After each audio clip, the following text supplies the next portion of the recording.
வணக்கம். நான் George Stephenson. நான் இப்போ உங்களுக்கு ஒரு முக்கியமான ஒரு டாபிக் பற்றி பேச போகிறேன். நான் ஒரு கத்தோலிக்கன். ஸோ இந்த பதிவு வந்து முற்றிலுமாக வந்து கத்தோலிக்க மதத்தை சார்ந்த ஒரு விஷயமா தான் இருக்குமே ஒழிய ஜென்ரல் டாபிக் கிடையாது. ஸோ வந்து உங்களுக்கு பிடிக்கலன்னா நீங்கள் தாராளமாக குவிட் பண்ணிக்கலாம். ஆனால் இது ரொம்ப முக்கியமான டாபிக். இதுக்கு முன்னாடி நீங்கள் இதை கேள்விப்பட்டிருக்கவே மாட்டீங்க. நீங்கள் கேத்தலிக்காக இருந்தாலும் சரி, கத்தோலிக்கனாக இருந்தாலும் சரி, வேறு கிறிஸ்தவர்களாக இருந்தாலும் சரி, இதை பற்றி நீங்கள் வந்து கேட்டிருக்கவே மாட்டீங்க. இதுக்கு முன்னாடி நீங்கள் எங்கேயுமே கேட்டிருக்க மாட்டீங்க. என்கிட்ட இருந்தால் முதல்ல நீங்கள் வந்து கேட்க போகிறீங்க. அதை நான் அடித்து ஆணித்தனமாக சொல்லுவேன். ஏன்னா இப்போ எனக்கு முன்னாடி இருக்க ஒரு வசனத்தை நீங்கள் பார்த்துருக்கலாம். மத்தேயு 5:14. ஓகே, இது வந்து நீங்கள் வந்து கலைஞரை விளக்கமாக இருக்கணும் அப்படின்ற மாதிரி சொல்கிற ஒரு வசனம்.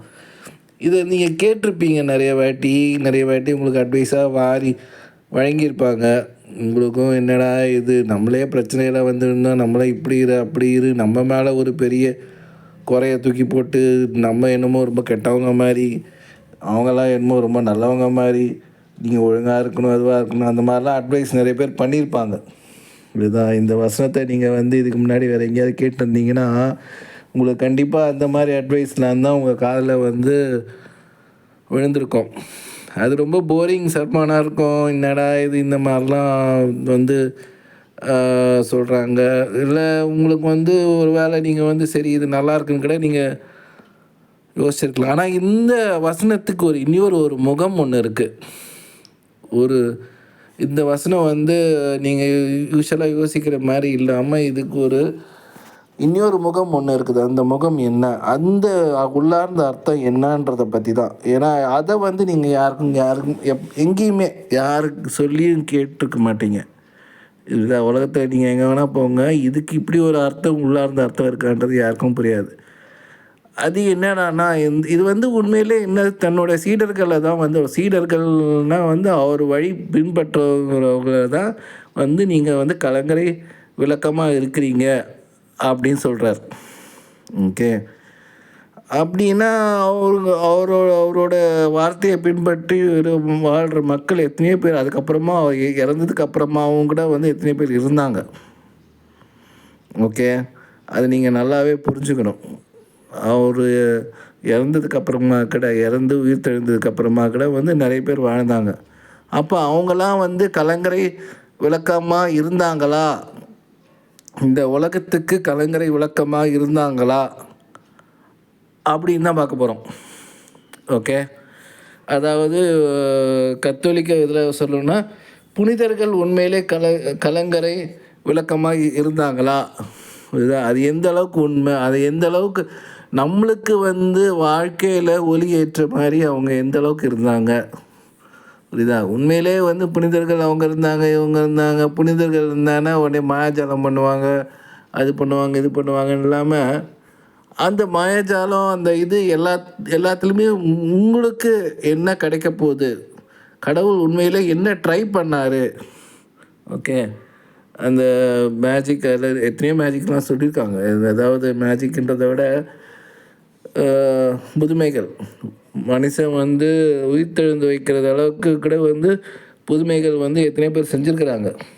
புனித அந்தோனியாராக இருக்கட்டும், செயின்ட் வின்சென்ட் ஃபெரர்னு ஒருத்தர் இருந்தார். அவர் தான் நிறைய இது பண்ணியிருக்கார். இது வரைக்கும் கத்தோலிக்க திருச்சபையிலேயே வந்து நிறைய பேரை உயிர்த்தெழ வச்சது கூட அவர் தான். நிறைய பேராக எத்தனை பேர் கரெக்டாக தெரில, ஒரு குறிப்பிட்ட நம்பர். ஓகே, அப்படி வச்சுக்கோங்களேன். அந்தளவுக்கு வந்து உயிர்த்தெழ வச்சது அவர் தான். ஸோ இப்போ நான் வந்து ஒரே ஒரு செயிண்ட்டை பற்றி உங்களுக்கு காட்ட போகிறேன். ஓகே, ஒரே ஒரு செயிண்ட். உங்களுக்கு த்ரீஸ் நியூமன் யாராவது தெரியுமா? நீங்கள் கேள்விப்பட்டிருக்கீங்களா? இதோ இந்த அம்மா தான் த்ரீஸ் நியூமன். இவங்க யார்? இவங்கள வச்சு நீங்கள் என்ன சொல்ல வரப்போகிறேன்றது உங்களுக்கு ஆப்வியஸாக இப்போ தெரிஞ்சிருக்கும். தெரியலனாலும் நான் வந்து சொல்கிறேன். அவங்க வந்து இது ஸ்டிக்மாட்டா. அவங்களுக்கு இயேசு வந்து ஆணி எங்கெங்கெல்லாம் அரைஞ்சாங்களோ அந்த இடத்துல தான் ரத்தம் வரும், கண்ணிலேருந்து அவங்களுக்கு ரத்தம் வந்துட்டு இருந்தது. ஸோ இதெல்லாம் தான் அவங்களோட பிக்சர்ஸ். ஓகே, சரி, இவங்கள வச்சு என்ன பெருசாக கடவுள் என்ன ப்ரூவ் பண்ணிட்டார் இந்த உலகத்துக்கு அப்படின்னு பார்த்தீங்கன்னா, இவங்க வாழ்ந்த காலகட்டம் வந்து ரொம்ப முக்கியமானது. ஹிட்லர் வந்து பதவி ஏற்ற காலம். பதவி ஏற்று அவன் அக்கிரமத்தை ஆரம்பித்த காலத்துலேருந்து தான் இவங்களுக்கு இந்த மாதிரி அற்புதங்கள் இவங்களை சுற்றி நடக்க ஆரம்பிச்சிது.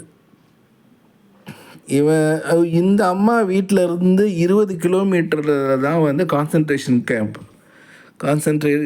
கேம்ப்னால் எப்படி சொல்கிறது, கிறிஸ்தவர்களையும் யூதர்களையும் ஒரு கேம்பில் அடைச்சி வச்சு அவங்கள டார்ச்சர் பண்ணி சாவடிக்கிற கேம்ப் அது. ஓகே, ஹாலோகாஸ்ட்டுன்னுவாங்க. தமிழில் அது கரெக்டாக என்ன பேருன்னு தெரில. அது யூதர்களை கொண்டு குவிச்சான் அவன் அந்த கேம்பில் போட்டு. யூதர்களை தான் முக்கியமாக பேசுவாங்க. கத்தோலிக்கர்களையும் நிறைய பேரை அந்த கேம்பில் இது பண்ணி கொண்டு குவிச்சான். அவன் ஒரு கத்தோலிக்கனாக இருந்து அதுக்கப்புறமா ப்ரோட்டஸ்டண்ட்டாக மாறினதுக்கப்புறமா தான் இந்த அநியாயத்திரியம் பண்ணான். ஓகே, அதை நீங்கள் நல்லா புரிஞ்சுக்கணும். நிறைய பேர் சொல்லுவாங்க ஹிட்லரே ஒரு கத்தோலிக்கன் தானே அப்படின்வாங்க. ஹிட்லர் முதல்ல கத்தோலிக்கனாக தான் பிறப்பில் இருந்தால் அவங்க அப்பாவுக்கு கத்தோலிக்க பக்தி இல்லாமல் போயிடுச்சு. அவருக்கு நற்கருணை மேலே சந்தேகம் வர ஆரம்பிச்சிருச்சு. சந்தேகம் அந்த சந்தேகத்தை தான் புள்ள மேலேயும் திணிச்சு தான் புள்ளையும் கெடுத்து அவன் உலகத்தையே ஒரு கொடூரமான மிருகமாக மாறினான் கடைசியில். ஓகே, அதான் உண்மை. ஸோ இவன் பதவியேற்ற காலத்தில் தான் இந்த அம்மாவுக்கு அற்புதங்கள்லாம் ஆயிடுச்சு. இந்த ஜெர்மனி அமெரிக்க படைகளால் சுற்றி வளைக்கப்பட்டு எல்லாம் முடிவுக்கு வந்ததுக்கப்புறமா அந்த அம்மா அதே வீட்டில் தான் இருந்தாங்க. அந்த அம்மா வீட்டிலேருந்து 20 கிலோமீட்டரில் தான் அந்த கான்சன்ட்ரேஷன் கேம்ப் இருக்குது. ஹிட்லரால் ஒன்றும் பண்ண முடியல. ஹிட்லருக்கு இந்த அம்மா இருக்கிறது தெரியும். ஓகே, இந்த அம்மா இருக்கிறது தெரியும். இந்த அம்மா நற்கருணை மட்டும் உண்டு வாழ்ந்தாங்க. சாப்பாடு எதுவும் சாப்பிடாம நற்கருணை மட்டும் உண்டு வாழ்ந்தாங்க. உங்களுக்கு ஏற்கனவே சொல்லியிருக்கேன், ஹிட்லரோட அப்பாவுக்கு நற்கருணை விசுவாசம் இல்லாமல் போச்சு. அதை தான் தான் பிள்ளைக்கு சொல்லி கொடுத்து அதனால தான் ஹிட்லர் ப்ரோட்டஸ்டண்ட்டாக மாறினான்னு. ஆனால் ஒரு அம்மா நல்லா பார்த்துக்கோங்க, அந்த இடத்துல சுற்றி போர், அந்த அம்மா இருக்கிற இடத்த சுற்றி போர், ஹிட்லர் படைகள், நாசி படைகள் எல்லாம் சுற்றி வளைச்சி பயங்கரமான போர். அது பயங்கரமான போர்னா அது எந்த அளவுக்குன்னு சொல்லணுன்னா, பிரிட்டனால் ஒன்றுமே பண்ண முடியல. ஜெர்மனியை 1941 வரைக்கும் பிரிட்டனால் ஒன்றுமே பண்ண முடியல. அவங்க இழந்தது தான் ஜாஸ்தி. அவங்க ஹிட்லர்கிட்ட இழந்த நிலங்கள் தான் ஜாஸ்தி. ஆஃப்ரிக்கா, சிங்கப்பூர்லாம் கூட பிரிட்டன் கீழே தான் இருந்துச்சு. அது ஜப்பானிய படைகள்கிட்ட சிக்கிச்சு. அதுக்கப்புறமா நார்த் ஆஃப்ரிக்காவில் சில இடங்கள். பிரிட்டன் தப்பிச்சதே ஒரு பெரிய விஷயம். அமெரிக்கா மட்டும் உள்ளே வரலன்னா கண்டிப்பாக ஹிட்லர் தரமட்டமாக இருக்கும். ஹிட்லர் கண்டிப்பாக பிரிட்டனை பிடிச்சிருப்பான். ஏன்னா பிரிட்டன் டிஃபென்ஸ் தான் பண்ணிட்டு இருந்தவங்கள அஃபென்ஸ் அவங்களால பண்ண முடியல. ஏன்னா அவங்கக்கிட்ட இந்த டெக்னாலஜி அந்தளவுக்கு. ஜெர்மனிக்கிட்ட தான் ராக்கெட் இருந்தது, ஜெட் என்ஜின்ஸ் இருந்துச்சு. ஜெர்மனி தான் ஆக்சுவலாக ஃபஸ்ட்டு அணுகுண்டியே தயாரிக்க வேண்டியது. ஓகே, முதல் அணுகுண்டியே தயாரிக்க வேண்டியது ஜெர்மனி தான் முதல்ல ஒரு அணுவை பிளந்தது. யுரேனியம் அணுவை ரெண்டாக உடைச்சி சாதனை பண்ணதே ஜெர்மனி தான். ஓகே, அதுக்கப்புறமா அது ஏன் மேற்கொண்டு அணுகுண்டு செய்ய முடியலன்னா அதோட பியூரிஃபிகேஷன் ப்ராசஸ்க்குள்ளே செய்கிறதுக்கு பிளான் பண்ணிகிட்டு இருந்தாங்க. அப்புறமா ஹெவி வாட்டர் பிளான்ட் நார்வேயில் இருந்துச்சு. நார்வேயில் அந்த பிளான்ட்டை அமெரிக்கன் ஃபோர்ஸஸ் டிஸ்ட்ராய் பண்ணாங்க. பிரிட்டிஷ் அமெரிக்கன் ஃபோர்ஸஸ் டிஸ்ட்ராய் பண்ணாங்க, சுத்தமாக அழிச்சிட்டாங்க. அதனால் மேற்கொண்டு போர் எதுவுமே மேற்கொண்டு அந்த யுரேனியம் என்ரிச்மெண்ட்னுவாங்க. அதாவது அதை பியூர் ஆக்கணும். ஒரு கிலோ யுரேனியம் இதுனா என்ன சொல்கிறது, அந்த ஓர்னா யுரேனியம் ஓர்ன்னுவாங்க. ஓர்னா அது என்ன சொல்கிறது, தாதுனா யுரேனியம் தாது பொருள் 1 கிலோ இருந்துச்சுன்னா அது 1 கிலோவில் 10% தான் அந்த யுரேனியம் U-35 இது இருக்கும். ஓகே, 10% இல்லை, 2%, 3% தான் இருக்கும். அதை பியூரிஃபை பண்ணி அந்த யுரேனியம் U-35 பிரித்து தான் முதல்ல அதை வச்சு தான் பாம் செய்ய முடியும். புரியுதா? மற்ற யுரேனியம் 238 வச்சுலாம் வந்து பாம் பண்ண செய்ய முடியாது. அதை வந்து ப்யூரிஃபிகேஷன் பண்ணுறதுக்கு ஹெவி வாட்டர் வேணும். ஹெவி வாட்டர் பிளான்ட்டை வந்து டிஸ்ட்ராய் பண்ணிட்டாங்க. ஆனால் அவங்க தான் ஃபஸ்ட்டு வந்து அந்த பிளான்ட்டு போனதுனால தான் வந்து அவங்களால மேற்கொண்டு அந்த யுரேனியம்மை வந்து சரி கூட்ட முடியாமல் பாம் செய்ய முடியாமல் போச்சு. அதுவும் இல்லாமல் ஹிட்லருக்கு வந்து அது மேலே நம்பிக்கையும் இல்லாத போச்சு. இது வந்து அமெரிக்கா உள்ளே வந்ததுக்கு அப்புறமா இதெல்லாம் ஆச்சு. ஆனால் வந்து அது வரைக்கும் பார்த்திங்கன்னா பிரிட்டனால் வந்து ஒன்றுமே பண்ண முடியல. ஜெர்மனியை ஒன்றுமே பண்ண முடியல. அவங்ககிட்ட எந்த இதுவும் இல்லை. அவங்களோட வீரர்கள்லாம் வந்து வெறும் தற்பெருமை பேசுகிறதுல தான் இருந்தாங்களே ஒழிய அவங்களுக்குன்னு அவங்க அமெரிக்கா வந்து ரொம்ப சீப்பாக இட போட்டாங்க. ஆனால் அமெரிக்கா தான் உண்மையிலே வந்து இந்த உலகத்தையே காப்பாற்றிச்சு. அதனால தான் அவங்கள வந்து இன்றைக்கி சூப்பர் பவர்னு சொல்லிகிட்ருக்கோம். ஸோ அவ்வளோ மோசமான ஜெர்மனிக்கிட்டேருந்து ஓகே, அவ்வளோ மோசமான ஜெர்மனிக்கிட்டேருந்து ஒரே ஒரு பொம்பளை ஓகே, இவங்க வந்து ஒரு சாதாரண பெண் ஓகே, ஒன்றும் இவங்ககிட்ட எந்த ஸ்பெஷலும் கிடையாது. இவங்களுக்கு என்ன கடவுள் கூட இருந்தார். கடவுள் இவங்க வந்து நற்கருணை மட்டும் உண்டு வாழ்ந்தாங்க. வேறு எந்த சாப்பாடும் சாப்பிடல. சாப்பிட்டாலும் வாந்தி வந்துடும். இப்போ சரி நற்கருணை மட்டும் உண்டு, வெறும் ஒரே ஒரு அப்பம், அந்த ஒரே ஒரு அப்பத்தை மட்டும் உண்டு வாழணும். நேரம் தண்ணி குடிக்க முடியாது, ஐஸ்கிரீம் சாப்பிட முடியாது, ஸ்வீட் சாப்பிட முடியாது, ஸ்நாக்ஸ் சாப்பிட முடியாது, எதுவுமே சாப்பிட முடியாது. இதுதான் சாப்பிட்ணுன்னு நினச்சாலும் வாந்தி வந்துடும். நற்கருணை மட்டும்தான் ஏன் அந்த அளவுக்கு ஒரு பொண்ணை டார்ச்சர் பண்ணி அவளை நற்கருணை மட்டும் உண்டு வாழ வச்சு அதுக்கப்புறம் என்ன சொல்கிறது, அந்த ஸ்டிக்மேட்டா அந்த அதாவது இந்த காலில் கையிலலாம் ரத்தம் வரும். கரெக்டாக அந்த ஃப்ரைடே எப்போ வரும் ஓகே, ஃப்ரைடே எப்போ வரும் அது அது வந்து ஒரு மாதிரி நாராது, இது ரோஜா மனம் மாதிரி மனம் வீசும். ஏன் இந்த மாதிரிலாம் பண்ணணுன்னா இதெல்லாம் வந்து அந்த கொடியவனை வந்து காப்பாற்றுறதுக்கு தான். அந்த கொடியவன்கிட்ட இருந்து மக்களை காப்பாற்றுறது தான். அவனும் ஒரு கத்தோலிக்கன். அவனுக்கு அந்த கத்தோலிக்க விசுவாசம் இல்லாமல் போச்சு. அவனுக்கு நற்கருணையை பற்றி தெரியும். ஏன்னா அவங்க அப்பா வந்து அதை பற்றி தப்பாக சொல்லியிருக்காரு. புரியுதா? ஆனால் வந்து இவன் வந்து இதை அத்தனையும் பார்த்துட்டு இந்த அம்மா ஒரு பிரச்சனைன்றது தெரியும். இந்த அம்மாவை வந்து சாகடிக்கிறதுக்கு ஆள்லாம் அமுச்சு விட்டாங்க. அந்த யாராலையும் அந்த அம்மாவை வந்து ஒன்றுமே பண்ண முடியல.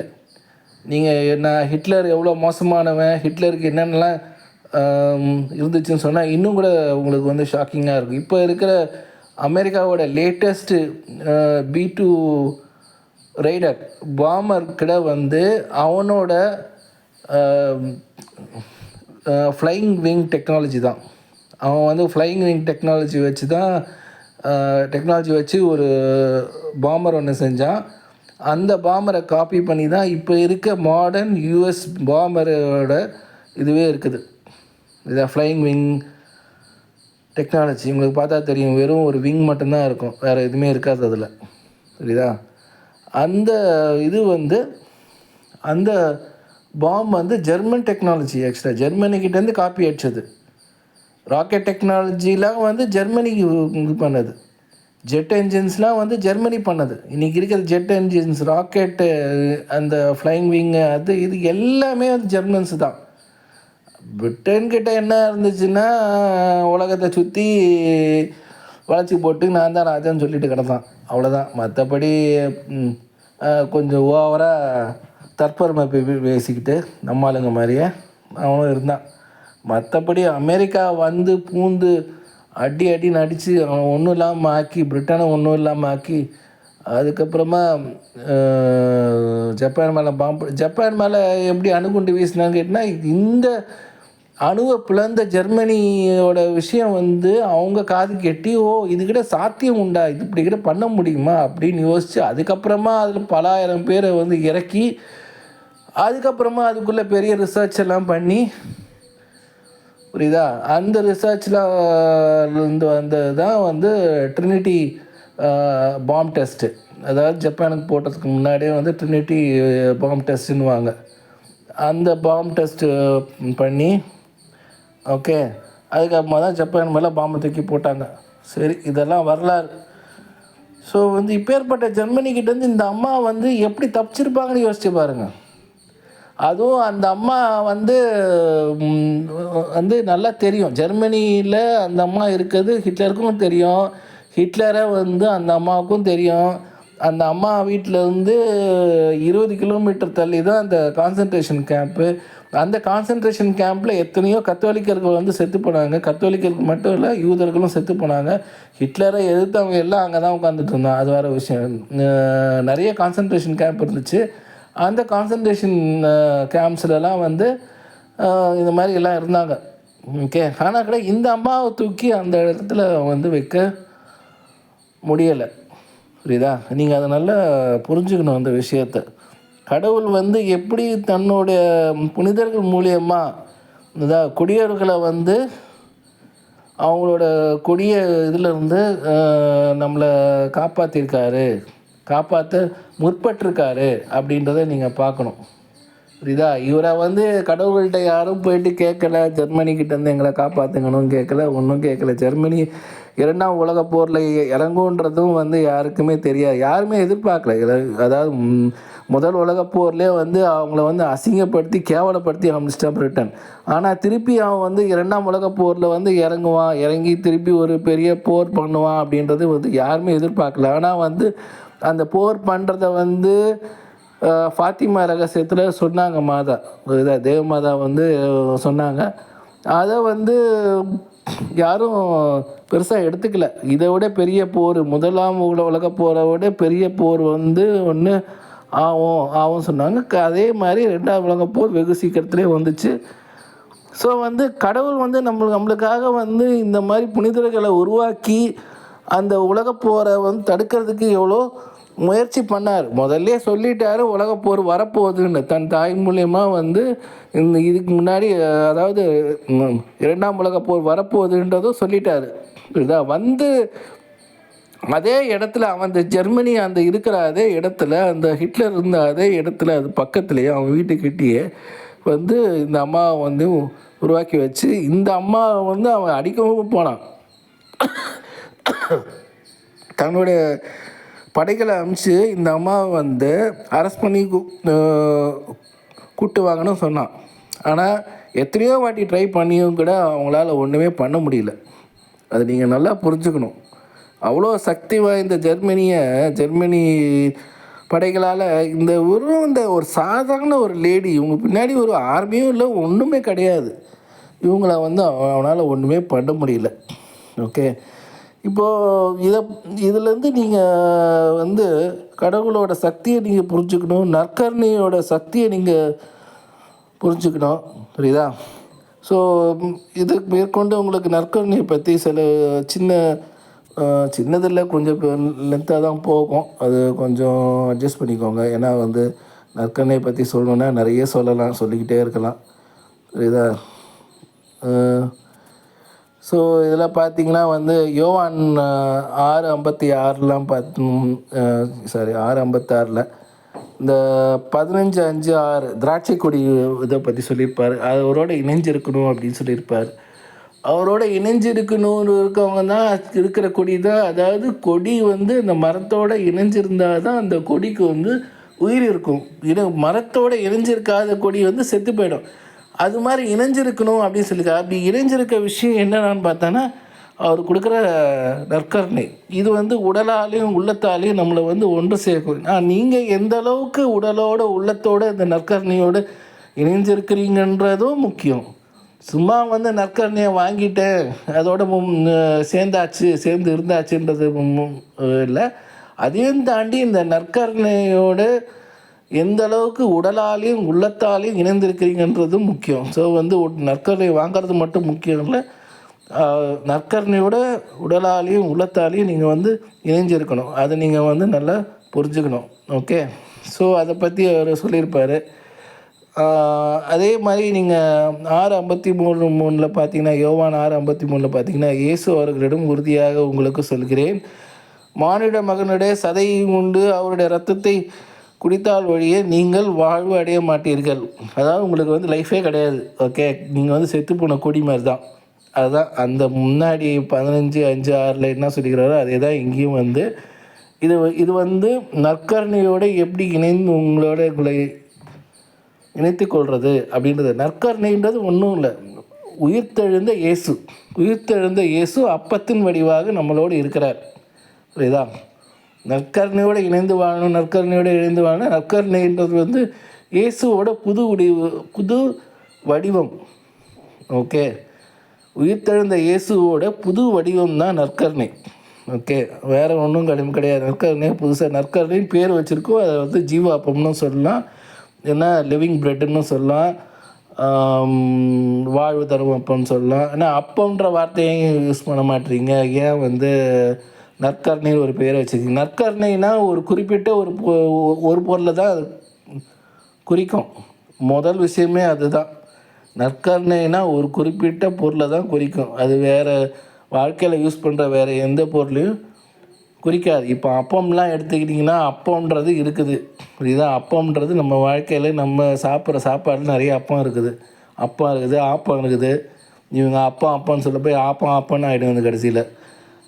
ஆனால் வந்து அதே மாதிரி நீங்கள் ப்ரெட்டுன்னு சொன்னீங்கனாலும் ப்ரெட்டும் வந்து நம்ம வாழ்க்கையில் இருக்கிற ஒரு விஷயம். ப்ரெட்டு சாப்பிட்றோம் நம்ம டெய்லி, இந்த ப்ரெட்டு என்ன அந்த ப்ரெட் என்னன்ற இடம். நற்கருணைன்றது ஸ்பெசிஃபிக்காக வெறும் கத்தோலிக்க திருச்சபையில் இருக்கிற அந்த அச்சிக்கப்பட்ட அப்பம் மட்டும்தான் நற்கருணை அப்படின்னு ஆகுது.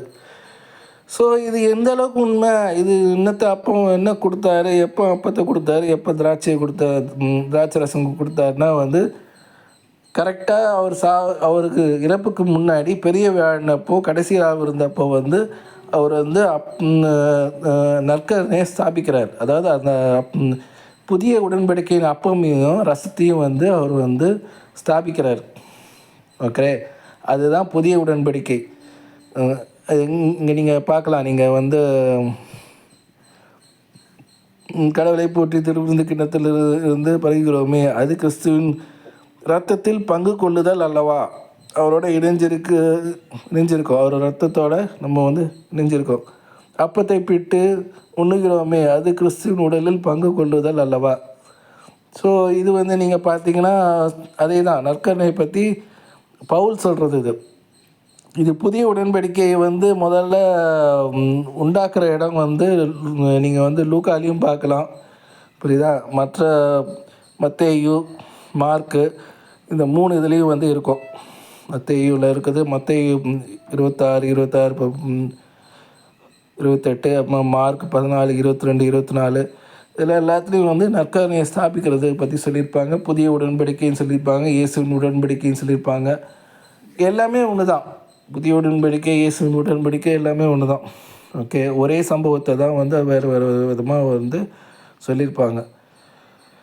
ஸோ நீங்கள் பார்த்தீங்கன்னா அந்த அப்போ வந்து அது வந்து ஒரு என்ன சொல்கிறது, அது வந்து ஒரு அப்பம், வெறும் அப்பந்தான். அதில் வந்து இயேசுவோட உடல்லாம் கிடையாது. அது மாதிரி தானே ஒழிய அது கிடையாதுன்ற மாதிரிலாம் எல்லாம் சொல்லுவாங்க. அந்த மாதிரி எங்கேயுமே சொல்ல. ஏன்னா இவருக்கு 1 கொரிந்தியர் 10:16 நீங்கள் பார்த்தீங்கன்னா, கடவுளை போற்றி திருவிருந்து கிண்ணத்திலிருந்து பருகுகிறோமே, அது கிறிஸ்துவின் இரத்தத்தில் பங்கு கொள்ளுதல் அல்லவா? ஓகே, அது போல் இருக்கலாம், அது மாதிரி இருக்கலாம், அப்படிலாம் எல்லாம் கிடையாது. அது உண்மையிலே இயேசுவின் ரத்தம்தான். அப்பத்தை பிட்டு உண்ணுகிறோமே, அது கிறிஸ்துவின் உடலில் பங்கு கொள்ளுதல் அல்லவா? இதுவும் வந்து அவர் வந்து அது போல், அது மாதிரி, அது சும்மா காட்டினார் தூக்கி, அந்த மாதிரிலாம் ஒன்றும் கிடையாது. அது வந்து உண்மையிலே இயேசுவின் ரத்தம்ன்றது அழுத்தம் திருத்தமாக வந்து பவுல் சொல்லிக்கிறார். சரிதா?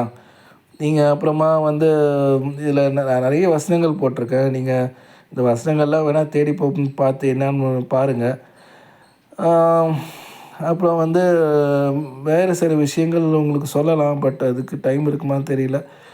கொரிந்தியர் 1 அது பார்த்தாச்சு. 1 கொரிந்தியர் 11, 23 30 வரைக்கும். இதில் வந்து அப்படியே இந்த லூக்காவில் என்ன சொல்லியிருக்கோ, லூக்கா 22, 19, 20 என்ன சொல்லியிருக்கோ அது அப்படியே சொல்லும். கடைசியில் வந்து நீங்கள் இதை வந்து தகுதியற்ற வகையில் வாங்கினீங்கன்னா வந்து நீங்கள் வந்து அவரோட ரத்தத்துக்கும் சதைக்கும் இழிவு உண்டாக்குறீங்க அப்படின்னு சொல்லியிருப்பார். அது கரெக்டாக வந்து 1 கொரிந்தியர் 11, 27 வரும் அந்த வசனம். ஓகே, நீங்கள் அந்த வசனத்தை எடுத்து பார்த்துக்கோங்க. அப்புறம் வந்து உண்மையிலே புதிய உடன்படிக்கை வந்து தான் பழைய ஏற்பாடோட இணைக்கிற ஒரு விஷயம். ஓகே, அந்த அது எங்கன்னா எரேமியா 31:31 தந்தை ஆகிய கடவுள் வந்து புதிய உடன்படிக்கையை நான் வந்து உண்டாக்குவேன்னு சொல்லியிருக்காரு. அதை தான் வந்து இயேசு வந்து கடைசியாக இருந்தப்போ வந்து உண்டாக்குறார். புரியுதா? அதுவும் இல்லாமல் அப்புறம் வந்து இந்த டெய்லி சாக்ரிஃபைஸ், நித்திய பலி வந்து இயேசு வந்து தானியேல் அதிதூதரோட வாக்கை வந்து சொல்லியிருப்பார். நடுங்க வைக்கும் தீட்டுன்ற மாதிரி ஒன்று பேசியிருப்பார். மத்தேயு 24:15 அதை வந்து நீங்கள் போய் பார்த்தீங்க. தானியேல் அதிதூதர் சொன்ன நடுங்க வைக்கும் தீட்டு அப்போ தான் ஸ்டார்ட் ஆகும் அப்படின்னு சொல்லியிருப்பார். நீங்கள் தானியேல் 12:14 போய் பார்த்தீங்கன்னா நடுங்க வைக்கும் தீட்டு இத்தனை நாள் 1000 சில்லற நாட்டு சொல்லியிருப்பார். அந்த நாள் வரைக்கும் வந்து அன்றாட பலி வந்து நிறுத்தப்படும். அன்றாட பலி அப்படின்னு ஒன்று இருக்குது. ப்ரொட்டஸ்டன்ஸ் யூஸ்வலாக சொல்லுவாங்க, பலின்னா என்ன, ஆடு மாடை பிடிச்சி அது அறுத்து சாவடிக்க போகிறீங்கன்னா, அது ஆடு மாடெல்லாம் பிடிச்சலாம் ஒன்றும் அறுத்துலாம் சாவடிக்க போகிறதில்ல. அது மாதிரி எந்த கத்தோலிக்க சர்ச்சிலையும் பண்ணுறதில்ல. அவங்க ஒன்றும் இல்லை, இந்த லூக்கா 22:19-20 இருக்கு இல்லையா, இந்த வசனத்தை சொல்லி அவர் சொன்ன மாதிரியே அந்த திராட்சை ரசத்தையும் அப்பத்தையும் தூக்கி காட்டுவாங்க. அவ்வளோதான். இதை தவிர்த்து வேறு எங்கேயும் யாரையும் பிடிச்சி சாவடிக்கிறதும் இல்லை, ஆடு மாடை பிடிச்சி வெட்டுறதும் கிடையாது, ஒன்றும் கிடையாது. சரி அப்படின்னா, அதுவும் இல்லாமல் இதில் இன்னொரு ஒரு முக்கியமான வசனம் நீங்கள் பார்த்தீங்கன்னா லூக்கா 24:13-35 இதுதான் ரொம்ப ரொம்ப முக்கியமான ஒரு விஷயம். ஏன்னா வந்து இயேசு உயிர்த்தெழுந்த பிறகு அதே நாள் வந்து தன்னோட சித்தப்பா கிளியோபாஸ், நீங்கள் சித்தப்பான்னு அதில் பைபிளில் எங்கே இருக்குதுன்னு பார்த்தீங்கன்னா பைபிளில் இருக்காது சித்தப்பான்றதுலாம். கிளியோபாஸ் வந்து அவரோட சித்தப்பா தான், அதாவது யோசேப்போட தம்பி. ஓகே, அது பைபிளில் இருக்காது. அது வந்து பைபிள் சார்ந்த ஸ்டடீஸ் எல்லாம் நீங்கள் பண்ணிங்கன்னா அதில் அவங்க வந்து சொல்லி தருவாங்க இது இப்படி தான் அப்படின்றது. சரி, ஓகே, அது பைபிளில் ஆனால் ஆதாரம் வந்து கொஞ்சம் இருக்கும். ஓகே, ஸோ அந்த கிளியோபாஸும் அப்புறம் வந்து கூட வேற ஒருத்தர் இருப்பார். அவர் வந்து முக்கால்வாசி லூக்காவாக தான் இருக்கணும். அவங்க 2 பேரும் எமாவுஸ்ன்ற ஒரு நகரத்தை நோக்கி போவாங்க. போயிட்டுருக்கும்போது இயேசு வந்து யாருன்னே தெரியாத ஒருத்தர் மாதிரி தன்னைய, புரியுதா, பின்னாடியிலேருந்து வரும்போது அவங்கள கண்களை வந்து மறைப்பார். நீங்கள் அது முக்கியமான அந்த வசனத்தை நீங்கள் வந்து அதில் அந்த இடத்துல போனீங்கன்னா பார்க்கலாம். அவங்களோட கண்களை வந்து மறைச்சி வந்து யாருன்னே தெரியாத மாதிரி. ஸோ வந்து அவங்க பார்த்தாலும் இவர் யாருன்னே தெரியாது, யாரோ ஒருத்தன் போகிறான் ரோட்டில் அப்படின்ற மாதிரி தான் பார்த்துட்ருப்பாங்க. அவர் வந்து இங்கே யாரை பற்றி அவங்க 2 பேரும் வந்து இயேசுவோட இறப்புலாம் வந்து பேசிகிட்ருப்பாங்க. நீங்கள் உடனே நீ யாருப்பா, யாரை பற்றி பேசுகிறீங்க, நீங்கள் என்ன யாரை பற்றி பேசுகிறீங்க அப்படிலாம் கேட்பார். என்னப்பா நீ எந்த ஊருக்காரன்ப்பா, நீ லூஸ் மாதிரி பேசிகிட்டு இருக்கிற, இயேசுவை பற்றி உனக்கு தெரியாதா, நீ எந்த ஊர் நீ அப்படின்னு சொல்லுவாங்க. அப்போ தான் அவர் வந்து அவங்களுக்கு வந்து முட்டா பசங்களா, உங்களுக்கு தெரியாதா, அவர் வந்து இறைமகன், அவர் வந்து இருந்து உயிர் தழணுன்றது இருக்கே, தெரியாதா அவங்களுக்கு அப்படின்னு சொல்லுவார். சரிதா? சொல்லி அவங்களுக்கு வந்து நிறைய இது சொல்லுவார், விவிலிய ஆதாரங்கள் வசனங்கள் எல்லாம் சொல்லி அவங்களுக்கு வந்து புரிய வைப்பார்.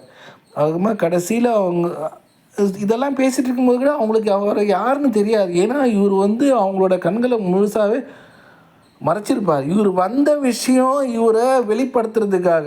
நீங்கள் நல்லா புரிஞ்சுக்கணும், இயேசு வந்து அவங்க 2 பேர் கூட இவ்வளோ நேரம் பேசிகிட்டு இருக்காங்கன்னா தன்னை வெளிப்படுத்துறதுக்காக. தன்னை வெளிப்படுத்துறதுக்கு சும்மா நான் வந்துட்டேன்னு சொன்னால் போதாதான், ஏன் சும்மா போயிட்டு இவ்வளோ நேரம் அவங்க கண்ணை மூடி அவங்கக்கிட்ட வந்து ஒரு சித்து விளையாட்டு விளையாடி என்ன பைபிள் வாசனெல்லாம் பேசி ஏன் இதெல்லாம் பண்ணணும்?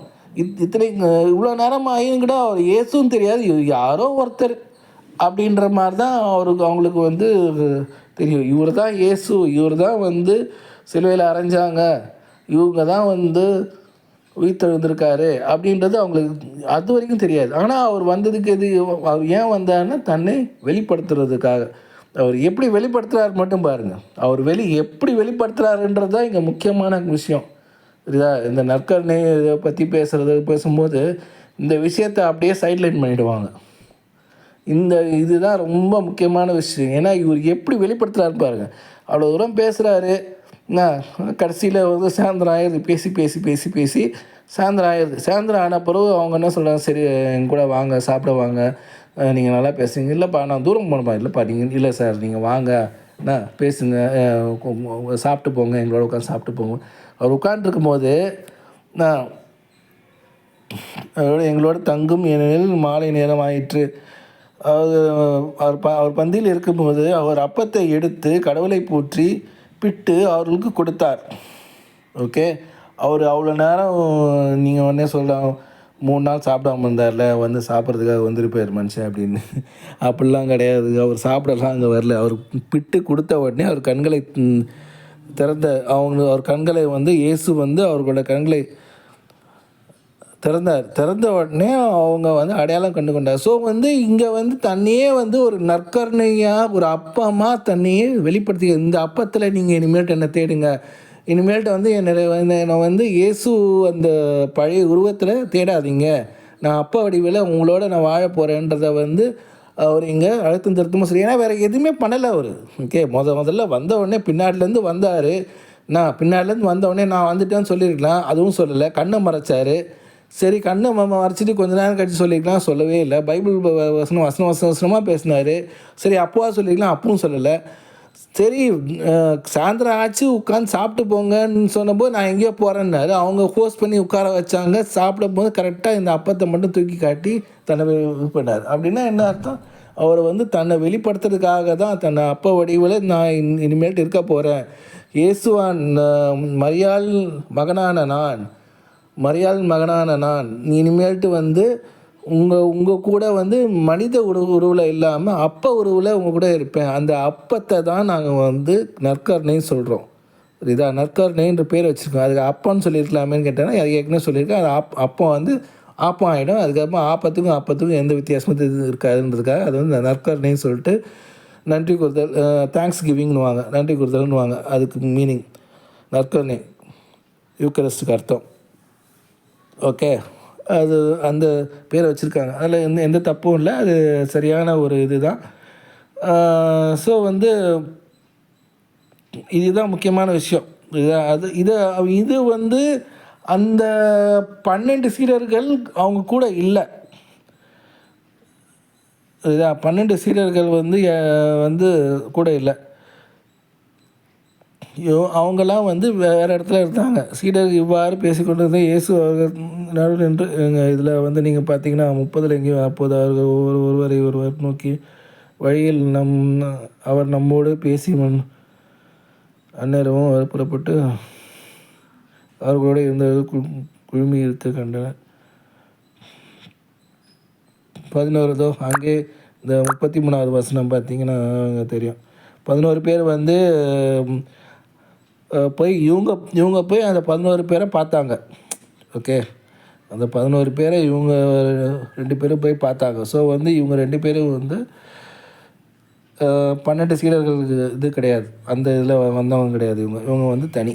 ஓகே, இந்த 2 பேர் வந்து தனி. அதை தான் வந்து இதில் சொல்ல விரும்புகிறேன். ஸோ வந்து நீங்கள் இந்த பின்னணி இதெல்லாம் என்ன காரணன்றது புரிஞ்சுக்கணும். இதுதான் இந்த ஏன்னா நான் இதனால தான் இந்த வசனம் வந்து ரொம்ப ரொம்ப முக்கியம்னு சொல்கிறேன். இதை வந்து கத்தோலிக்கர்களுக்கு வந்து இது வந்து 2ஆம் திருப்பலின்னு கூட சொல்லுவாங்க. ஏன்னா வந்து முதல்ல எடுத்த திருப்பலியே இந்த மாதிரி தான் போகும். முதல்ல வந்து விண்ணப்பங்கள் வரும், அப்புறம் வசனங்கள் வரும், இல்லை வசனங்கள் வரும், அப்புறம் விண்ணப்பங்கள் வரும், இல்லை விண்ணப்பங்கள் கூட ஃபஸ்ட்டே இது பண்ணுவாங்க. அப்புறம் வந்து நற்கருணை ஸ்தாபிப்பாங்க, அப்புறம் வந்து நன்றி கூறுவாங்க. ஸோ இது வந்து ஒரு செகண்ட் மாஸ் மாதிரி தான். ஃபஸ்ட் மாதம் வந்து இந்த மாண்டி தர்ஸ்டேன்னுவாங்க, அதாவது கடைசியாக விருந்து கையளிக்கப்படுறதுக்கு முன்னாடி இந்த பெரிய வேன், அதை தான் ஃபஸ்ட் மாதம்னுவாங்க, இது செகண்ட் மாதம்னுவாங்க. சரி, ஓகே, அது அப்போ அன்றாட பலி முடிச்சாச்சு. அப்புறம் எபிரேயர் 8:13 வந்து என்ன சொல்லிடுவாங்கன்னா, இது பழைய உடன்படிக்கை பிழை வந்து மறைந்தே போயிடும் அப்படின்னு சொல்லியிருப்பாங்க. இது 8:13 எபிரேயர் 8:13 நீங்கள் எடுத்து பார்த்துக்கலாம். அப்புறம் 7:22 இதில் புதிய உடன்படிக்கை தான் எல்லா உடன்படிக்கைகளை விட உயர்வான உடன்படிக்கை அப்படின்னு சொல்லிடுவாங்க. அப்புறம் இதில் இன்னொரு விஷயம் பார்த்திங்கன்னா, இவ்வளோ நேரம் வந்து நற்கருணையை பேசின பிறகு நற்கருணை என்ன உண்மையா அப்படின்னு கேட்டிங்கன்னா அதுக்கு அது வந்து ஒரு நீங்கள் அந்த மாதிரி தாழ்வாக பார்த்தீங்கன்னா உங்களுக்கு என்ன பிரச்சனை வரும்னு அதில் போட்டிருக்கோம். நீங்கள் அதை பார்த்து தெரிஞ்சுக்கோங்க. சரி, இப்போ நற்கருணை இது இயேசுவோட அப்போ ரசம் இதெல்லாம் உண்மை தான் அப்படின்னு நீ எப்படி சொல்கிற? அது எப்படி எத்தனையோ ஃபாதர் வாங்குகிறாங்க, கத்தோலிக்கருக்கு எத்தனையோ பேர் வாங்குறாங்க, எல்லார் வாயிலையும் அது அப்பமாக தான் இருக்குது, ரசமாக தான் இருக்குது. என்றைக்குமே வந்து அது ரத்தமும் சதையாக மாறினதும் இல்லை அப்படின்னு சொல்லுவாங்க. அது வந்து அதாவது அந்த அப்பமும் ரசமும் எப்படி இயேசுவும் சதையும் உடலாக மாறுது அப்படின்னா அது உள்ளுக்குள்ளே போய் தான் மாறும், வெளிப்படையாக அது மாறாது. எப்பயாவது அது வந்து நம்மளோட சந்தேகத்தை தீர்க்கறதுக்காக வந்து கடவுள் வந்து நற்கருணை அதிசயங்கள்னு சொல்லிட்டு சில விஷயங்கள் பண்ணுவார். புரியுதா? அது வந்து நற்கருணை அதிசயங்கள்னு சொல்லுவாங்க. இதில் முக்கியமாக இதில் ஒரு யூடியூப் வீடியோ ஒன்று இருக்குது. அந்த யூடியூப் வீடியோ நீங்கள் பார்த்தீங்கன்னா அதில் வந்து சயின்டிஃபிக்கலி அதை வந்து ப்ரூவ் பண்ணியிருப்பாங்க. அதை நீங்கள் வேணால் அப்புறம் பார்த்துக்கலாம். ஸோ வந்து இது நற்கருணைன்றது உண்மை. இதுதான் இந்த நற்கருணையை வந்து ஏன் இந்த மாதிரி ஒரு சதையும் ரத்தத்தையும் ஏன் ஒரு கடவுள் கொடுக்கணும் அப்படின்னு நீங்கள் யோசிச்சிங்கன்னா, நீங்கள் இந்த உலகத்தில் வர்றதுக்கு காரணமே உங்கள் அம்மாவோட சதையும் ரத்தம் தான். நீங்கள் அந்த முட்டை வந்து விந்தோடு சேர்ந்து கருவாகுது. அது கருவான பிறகு அது வந்து வயிற்றோட தாயோட வயிற்று இது இருக்குது இல்லையா, அந்த சருமம் அந்த தோல் இருக்கு இல்லையா, சதை இருக்கு இல்லையா, அதில் போயிட்டு வந்து பதிஞ்சிடும். அதாவது உள்ளே வந்து ஒரு என்ன சொல்கிறது, உள்ளே போயிடும், அந்த சதைக்குள்ளே போயிடும். அந்த சதைக்குள்ளே போய் அந்த சதையில் இருந்த அந்த சதையை உண்டு தான் அது வந்து வாழ ஆரம்பிக்கும். புரியுதா? அதுக்கப்புறமா தான் அது வந்து கொஞ்சம் கொஞ்சமாக வளர்ந்து அது வந்து குழந்தையாக வெளியில் வரும். புரியுதா? ஸோ அந்த சதையை உண்டு ரத்தத்தை குடித்து தான் நீங்கள் முதல்ல இந்த உலகத்தில் உங்களோட பிரயாணமே ஆரம்பிக்குது. புரியுதா? அதனால தான் வந்து அவருக்கு தாய் உன் பெற்றெடுத்த தாய் மறந்தாலும் நான் உன்னை மறக்க மாட்டேன்னு சொல்லிட்டு ஒரு வசனம் ஒன்று இருக்குது. புரியுதா? அந்த வசனத்துக்கு ஏற்ப அவர் வந்து தன்னோட சதையும் ரத்தத்தையும் கொடுத்து, தாயை விட நான் வந்து மேலானவன், நான் என்றைக்கும் உனக்கு கொடுப்பேன். இதுதான் அந்த சதையும் ரத்தத்தையும் கொடுத்து நான் வந்து உன்னை வந்து என் பிள்ளையாக்கிடுவேன். புரியுதா? நான் உனக்குள்ளே இருப்பேன், நீ எனக்குள்ளே இருப்ப அப்படின்றதெல்லாம் வந்து அவர் சொல்கிறார். இதுதான். அதனால் வந்து நீங்கள் இவ்வளோ தூரம் கேட்டுட்டு வந்து போய அப்படின்னீங்கன்னா நற்கருணை வந்து அதாவது கத்தோலிக்கராக இருந்து உங்களுக்கு இன்னும் கூட விசுவாசம் வரல, கிறிஸ்தவனாக வந்து கிறிஸ்தவனாக இருந்த பிறகு வந்து இன்னும் கூட உங்களுக்கு வந்து நற்கருணை மேலே விசுவாசம் வரல, புதிய உடன்படிக்கை பற்றி உங்களுக்கு விசுவாசம் வரலன்னா வந்து அப்போ தான் இந்த வந்து எபிரேயர் 10:28-29 அந்த ஒரு பயங்கரமான ஒரு வசனம் ஒன்று இருக்கும். அந்த வசனம் என்கிட்ட நான் எடுத்து போட்டிருப்பேன். மோசேயின் சட்டத்தை புறக்கணித்த இரக்கம் பெறாமல் 2 அல்லது 3 சாட்சிகளின் வாக்குமூலத்தின்படி சாக வேண்டியிருந்தால், அப்படி என்றால் கடவுளுடைய மகனே காலால் மிதித்தவர் தம்மை தூய்மைப்படுத்திய உடன்படிக்கையின் இரத்தத்தையே தீட்டு என்று கருதியவர், அருள் தரும் ஆவியாரையே படித்தவர், எத்துணை கொடிய தண்டனை பெற வேண்டியவர் என்பதை எண்ணி பாருங்கள். ஸோ நான் இவ்வளோ தூரம் உங்களுக்கு வந்து பிரசங்கம் வச்சேன். இவ்வளோ தூரம் கேட்டுட்டு நற்கருணை என்ன பெரிய இதுவாப்பா பெரிய இது மாதிரி நம்ம பேசிகிட்டு இருக்கிறேன் அப்படின்ற மாதிரி சொன்னேன். இதெல்லாம் உண்மை. ஓகே, இதெல்லாம் வந்து உங்களுக்கு பிடிக்கலன்றதெல்லாம் உங்களுக்கு பிடிச்ச மாதிரி கடவுள் இருக்கணும் அப்படின்லாம் யோசிக்காதீங்க. கடவுளுக்கு பிடிச்ச விஷயத்த நீங்கள் செய்ய பாருங்க. கடவுள் எப்படி இருக்காரோ அவரை அப்படியே ஏற்றுக்க ட்ரை பண்ணுங்கள். இல்லை இது எனக்கெல்லாம் ஒத்து வராது, இப்படிலாம் கடவுள் இருக்கக்கூடாது, அப்படி பண்ணக்கூடாது, இப்படி பண்ணக்கூடாதுன்னா சொல்லிகிட்டு இருக்காதிங்க. அதுவும் இல்லாமல் வந்து அது சில பேர் சொல்லுவாங்க அது மாமிசம் உண்றது மாதிரி தானே, நரமாமிசம் உண்ற மாதிரி தானே, மனுஷனோட சதையை உண்ற மாதிரி தானே, இது பாவம் இல்லையா அப்படின்னா, அந்த மாதிரி சதையும் ரத்தமாக வந்து உள்ளுக்குள்ளே உடம்புக்குள்ளே போய் தான் மாறணும். உடம்புக்கு வெளியில் கண் எதிர மாறுற அந்த நற்கரை நற்கருணை அதிசயம் ஆச்சுன்னா அந்த அப்பத்தை அப்படியே வந்து பாதுகாப்பாங்க. புரியுதா? அதை எடுத்து யாரும் சாப்பிட மாட்டாங்க. அது சதையாக ஆன பிறகு அதை எடுத்து சாப்பிட மாட்டாங்க. ரத்தமாக ஆனதுக்கப்புறமா அதை எடுத்து சாப்பிட மாட்டாங்க. புரியுதா? அதை வந்து ப்ரிசர்வ் பண்ணி தான் வைப்பாங்க. ஸோ என்னோடய இது இமெயில், ஃபோன் நம்பர் அதெல்லாம் போட்டு வச்சுருக்கிறேன். நீங்கள் அதெல்லாம் என்ன காண்டாக்ட் பண்ணுறேன், காண்டாக்ட் பண்ணிக்கலாம். இதில் வேறு ஏதாவது வசனம் நான் விட்டேன்னா எனக்கே தெரில. நான் அப்படியே அடிச்சிருப்பேன். இந்த ஒரு வசனம் ஒன்று இருக்குது. இந்த முதல்ல ஆதி ஆகமத்தில் மெல்கிசேதேக்குன்னு ஒருத்தர் இருப்பார். மெல்கிசேதேக்கு வந்து அவர் வந்து இயேசுவை போல அப்படின்னுவாங்க. இயேசுவை போல இல்லை அப்படின்னு சொல்லுவாங்க. இது எப்படின்னா அவர் வந்து வெறும் அப்பமும் ரசமும் வந்து தருவார். ஆபிரகாமுக்கு வந்து ஒரு அப்பமும் ரசமும் தருவார். ஆபிரகாம் வந்து தங்கிட்ட இருக்க 10% சொத்துக்களை வந்து எடுத்து அந்த மெல்கிசேதேக்கு வந்து தருவார். ஏன் கரெக்டாக 10%? கடவுளுக்கு கொடுக்க வேண்டிய 10% வந்து அவர் அப்படியே தருவார். இவர் வந்து ஆதியும் அந்தமும் இல்லை. அவர் கடவுள் அப்போ அவருக்கு அப்பாவும் இல்லை, அம்மாவும் இல்லை. இதை எபிரேயரில் கூட சொல்லியிருப்பாங்க. எபிரேயர் 7:3 கூட சொல்லியிருப்பாங்க.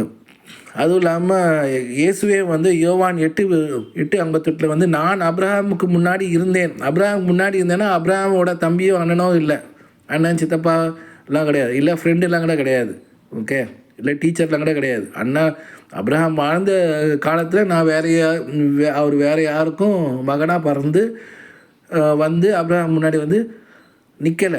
இப்போது உங்கள் ஸ்கூல் டீச்சர் வந்து உங்கள் முன்னாடி நின்றுருப்பார்.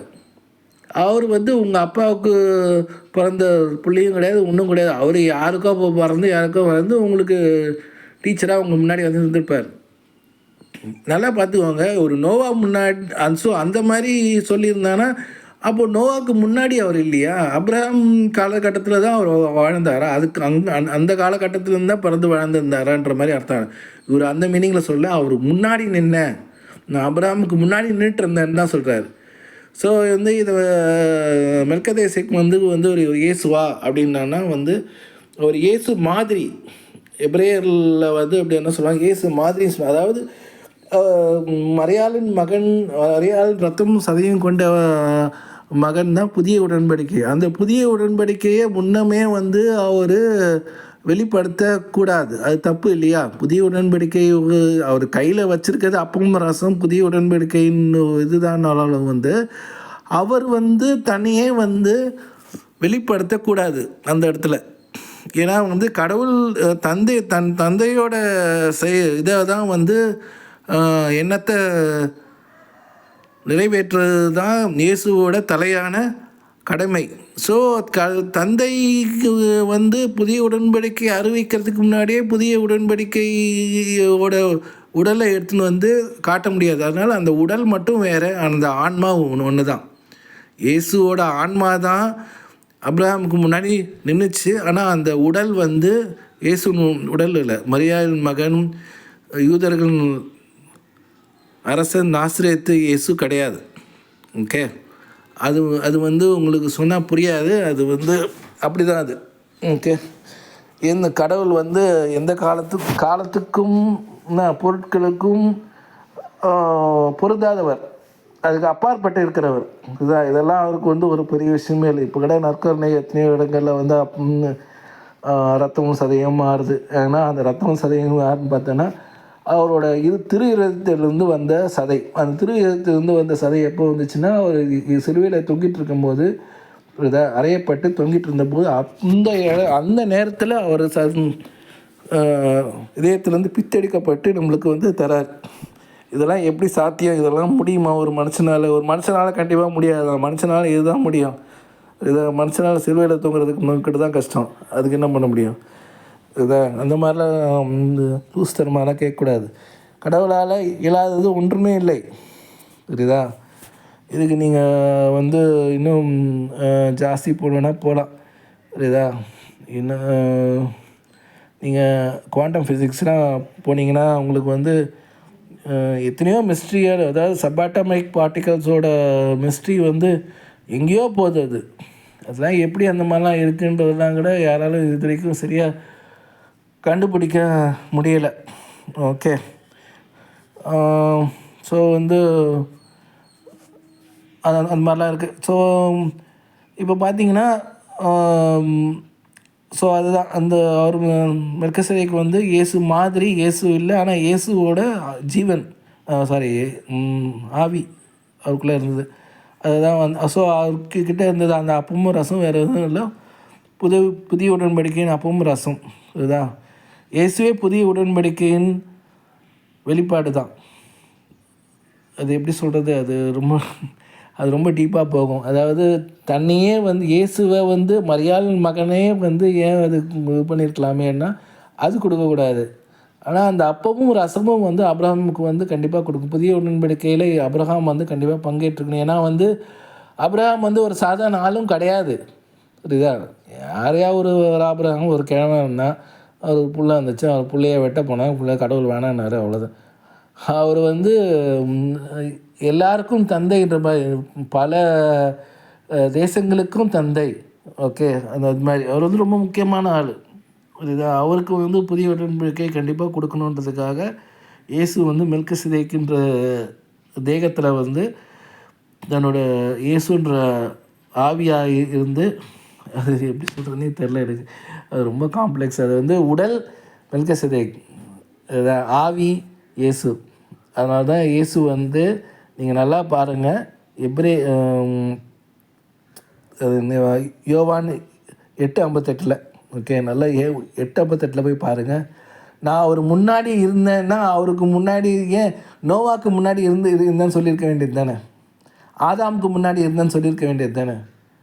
ஆதாமுக்கும் அப்புறம் நோவாக்கும் அப்புறமா தான் ஆப்ரஹாம். சரிதா? இவர் நோவாவையும் விட்டு ஆதாமையும் விட்டு நான் ஆப்ரஹாமுக்கு முன்னாடி வாழ்ந்தேன்னா, அப்ரஹாம் வாழ்ந்த காலத்துக்கு முன்னாடி வாழ்ந்தேன்னா கூட அப்போ கூட நோவா காலத்துக்கு பின்னைய காலம்தான். நோவா காலத்துக்கு பின்னைய காலம்தான், முன்னைய காலங்களில்.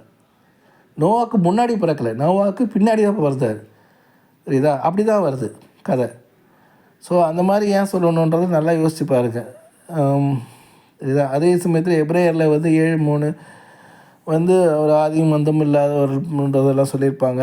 எபிரேயரில் 7 ஸ்டார்டிங்லேருந்தே கிட்ட நீங்கள் படித்து பார்க்கலாம்.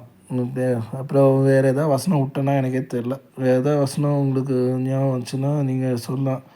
எம்மாவஸ் இது பாருங்கள், இந்த அப்போஸ்தலர்கள் பணி 2:42, அதுதான் அதை வந்து நற்கருணை உண்றதை பற்றி தான் அது அங்கேயும் சொல்லியிருப்பாங்க. 2:42 அப்பத்தை பிட்டு உண்டோ அப்படின்னு சொல்லுவாங்க. அந்த அப்பத்தை வெறும் அப்பம் இல்லை, அது வந்து இதுதான் நற்கருணை தான்.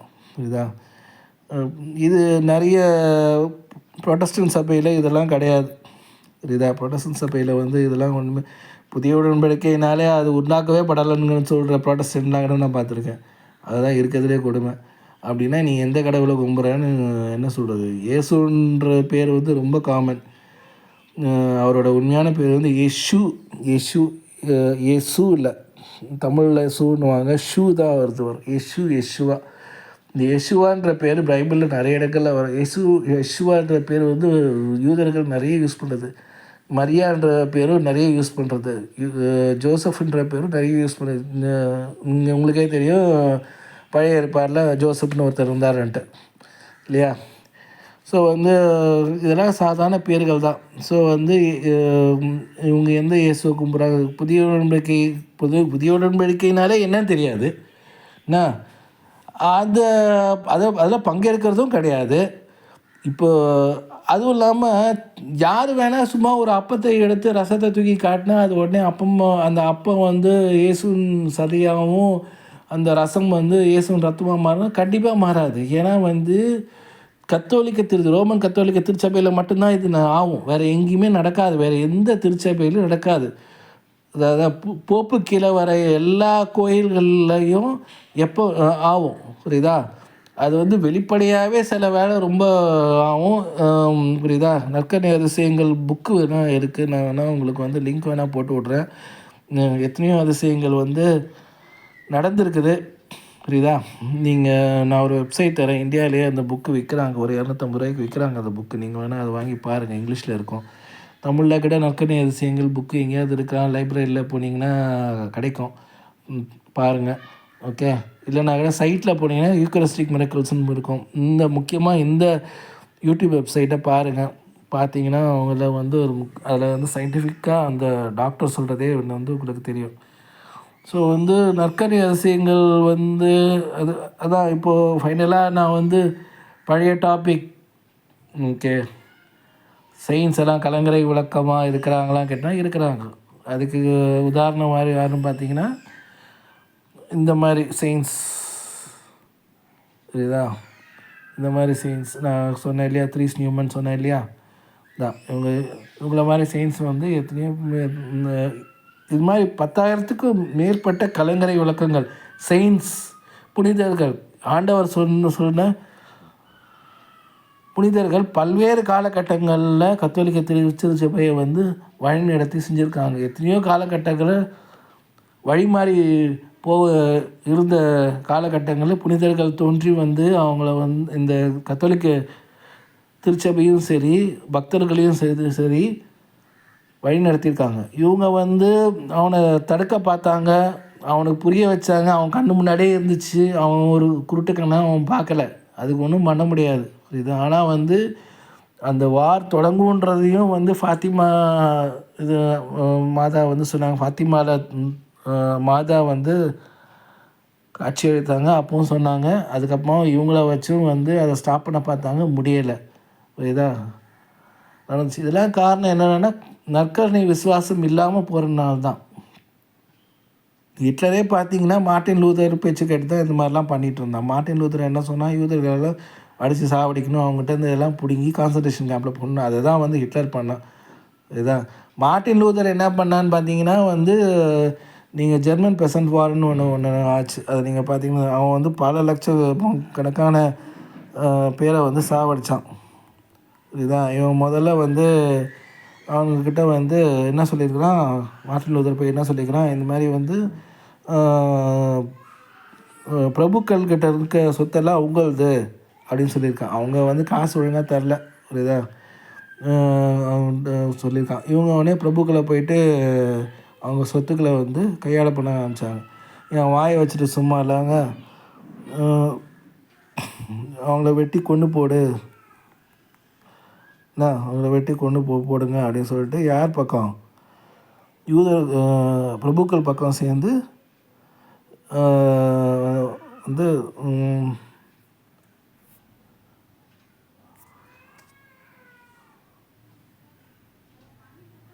பிரபுக்கள் பக்கம் சேர்ந்து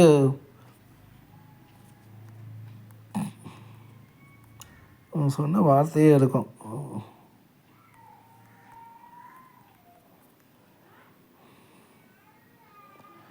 okay against the murders, thriving hordes of peasants. வெட்டி குத்து கொலை பண்ணி போடுங்கடா அப்படின்னு சொன்னான். யாரை பார்த்து, விவசாயிகளை பார்த்து சொன்னான். இதுதான் மார்ட்டின் லூதரோட உண்மையான முகம்.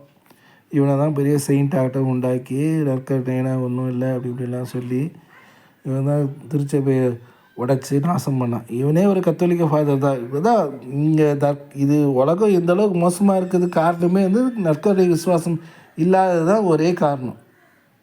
உலகத்தில் இன்றைக்கி இருக்க எல்லா பிரச்சனைக்கும் முதல் காரணம் என்ன வேணா நற்கருணை விசுவாசம் இல்லாமல் போனதுனால தான் பிரச்சனைகள் வந்து இவ்வளோ பெருசாக மாறி போச்சு. அதை நீங்கள் நல்லா புரிஞ்சுக்கணும்.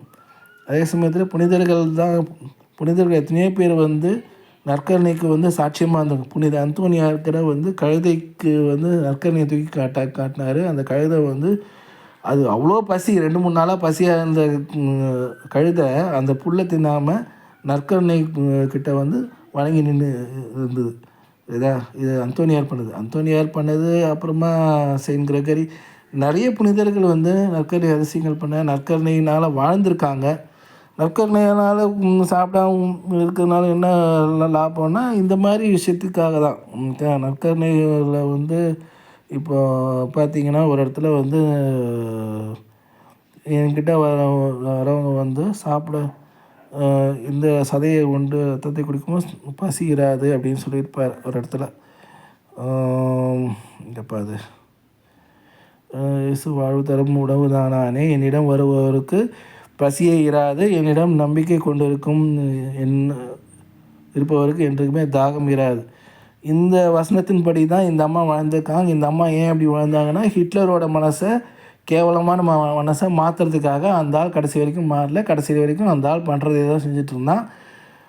இதை தான் வந்து நிறைய பேர் தவற விட்டுருவாங்க. இதுக்கு முன்னாடி நான் இந்த அம்மா பற்றி வேறு ஒருத்தர் பேசுனதை கேட்டிருக்கேன். அவர் வந்து அதெல்லாம் ஒன்றும் இல்லை, அவங்க ஏதோ சாப்பிடாம இருந்தாங்க, அவ்வளோதான் அப்படி சொல்லி முடிச்சிட்டார். ஆனால் வந்து இதில் வந்து இவ்வளோ பெரிய ரகசியம் இருக்குது.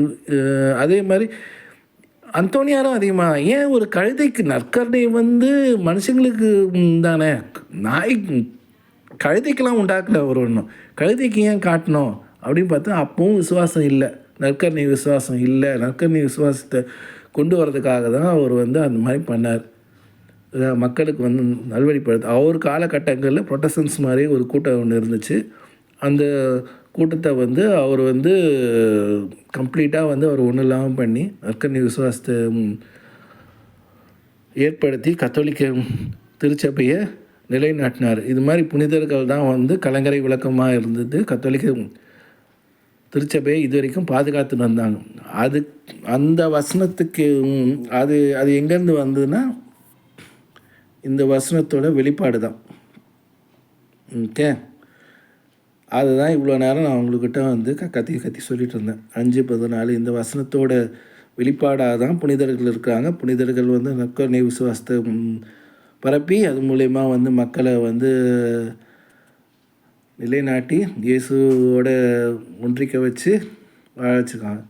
இதை தான் சொல்ல வந்தேன். உங்களுக்கு இதில் வேறு ஏதாவது சந்தேகம் இருந்துச்சுன்னா நீங்கள் எனக்கு ஃபோன் பண்ணலாம், இமெயில் பண்ணலாம். அந்த இதெல்லாம் நான் அப்படியே இது பண்ணி விட்றேன், நீங்கள் இப்போ பாருங்கள். ஓகே, அதனால் தயவுசெய்து நற்கருணையை விட்டு விலகி இந்த உலகத்தை மேற்கொண்டு இருளில் தள்ளாதீங்க.